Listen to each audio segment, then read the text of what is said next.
Well, I'm going to move the resolution as it exists, but I'm going to make a couple of comments before I do that. It is obvious to me that this is not going to be, it would not be a satisfactory solution to the people that are supporting this resolution if the date is changed. It seems to me that one of the things that's been made very clear is the insult that the indigenous people of this country feel about this date being named in honor of Columbus. And I don't think we can escape that. I've been approached with the idea that we change the date, and after listening to people today, I don't believe any of the people that spoke would be willing to change the date, and I understand that. I do understand it. I've had contacts with other people, and one of the big comments was that this is an effort to revise history. Well, it seems to me this is just the opposite of that. This is an effort to bring history back in line with what really happened. You know, there have been a lot of things over the last several years where history has been revised. A number of the so-called massacres or battles or whatever you want to refer to them, you know, if George Custer's wife had not have been so adamant about trying to make him a hero, we would have really known what happened at Little Bighorn and what happened at Sandy Creek and what happened at all these other places in western Oklahoma in the Black Kettle situation. We would have known that 100 years ago. But she was a great PR person and did the same thing. I believe the Italian Americans were great PR people for Columbus.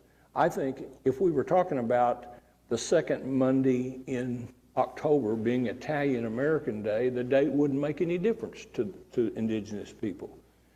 But they just picked the wrong guy, in my opinion. We've had things happen in Oklahoma City over the last, say, 50 years. You know, Oklahoma City named 3 schools after Confederate generals. Stonewall Jackson, Robert E. Lee, Jefferson Davis. Jefferson Davis School in Oklahoma City is closed now, and my guess is if the school board built another school in that area, they'd find another name for it. And it's because the lost cause argument that followed the Civil War has now been thrown out. People realize now that the Civil War was about slavery, and we no longer come up with all kinds of obtuse arguments to try to say that it wasn't about that. And so I think the date is going to be important. And if I could ask just one spokesperson to come back before and state whether or not, from your standpoint, you would rather see the resolution go down than have the date changed. I'd just like to know how you feel about it. 'Cause I'm going to move it as it is, and we're going to have a vote on it the way it is, I hope. And would you rather see it fail, or would you rather see the date changed? We are committed to the second Monday in October. Thank you.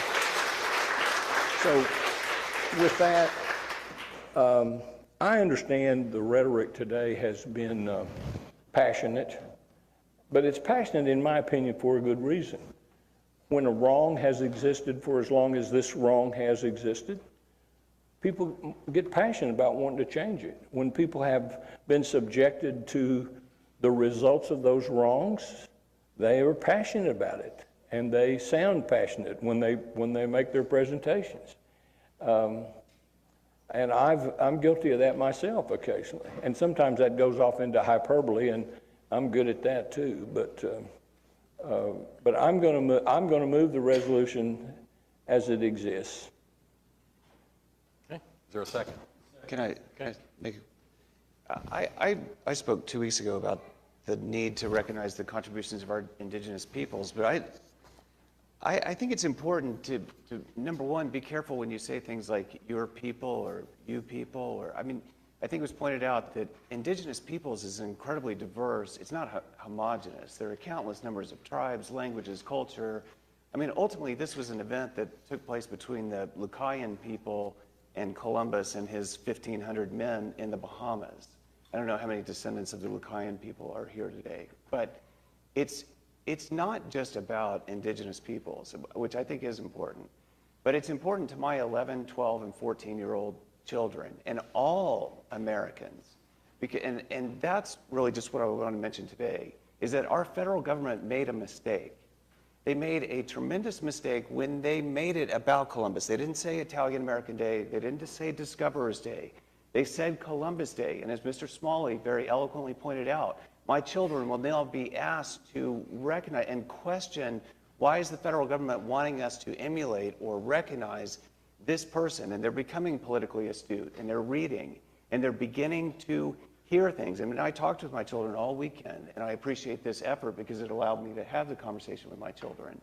That this was a man who was very myopic, who was obsessed with gold, who felt that if he who possesses has all he needs in the world. And he went back to the Queen, and he got 17 ships and 1,500 men, and he instituted a historical trauma that was mentioned today. It was a historical trauma in which peoples were given a tribute system to try and produce as much gold as possible. That was the whole purpose of Columbus's mission. And he stepped so far out of bounds that his own peoples, he was eventually arrested and had to be pardoned by the king. He had the Bishop of Chiapas saying things like, such inhumanities and barbarisms were committed in my sight as no age can parallel. My eyes have seen these acts so foreign to human nature that now I tremble as I write. There was systematic, not just, unfortunately, the Lucayan people had gold around their necks, so he figured it out. So he instituted a tribute system where you had to bring a thimble of gold dust every 3 months. And if you did, you got a little piece of copper, which was like a get out of jail free card for about 3 months. If you didn't have it, you could have your hands cut off. And there are estimates of as many as 10,000 people who died without their hands because they were cut off. I had to explain to my children the sex slave industry and how they, at 12 and 14 years old, were too old. According to Columbus, in a letter in the year 1500, there are plenty of dealers who go about looking for girls. Those from 9 to 10 are now in demand. It was 9 and 10-year-old girls that were most in demand. It was those kind of girls that Columbus gave to his lieutenants as a reward.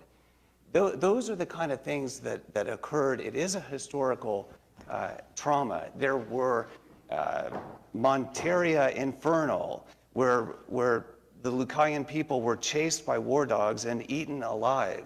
It was so much further than anything we see in today's news with ISIS. We see a few beheadings, but there were systematic beheadings. There were systematic people eaten alive by war dogs that goes so far beyond anything that we see from ISIS in today's news. And yet my children are asked by the federal government to recognize this gentleman. It is a historical trauma, and Columbus is on trial. It is important to reject the federal government's request that we honor this war criminal and this person who was so far out of the norms, even of that time, that his own people ended up arresting him and condemning the barbarism that he instituted. And so for my children and for all the children, I would ask that this council vote to reject Columbus Day and approve the resolution.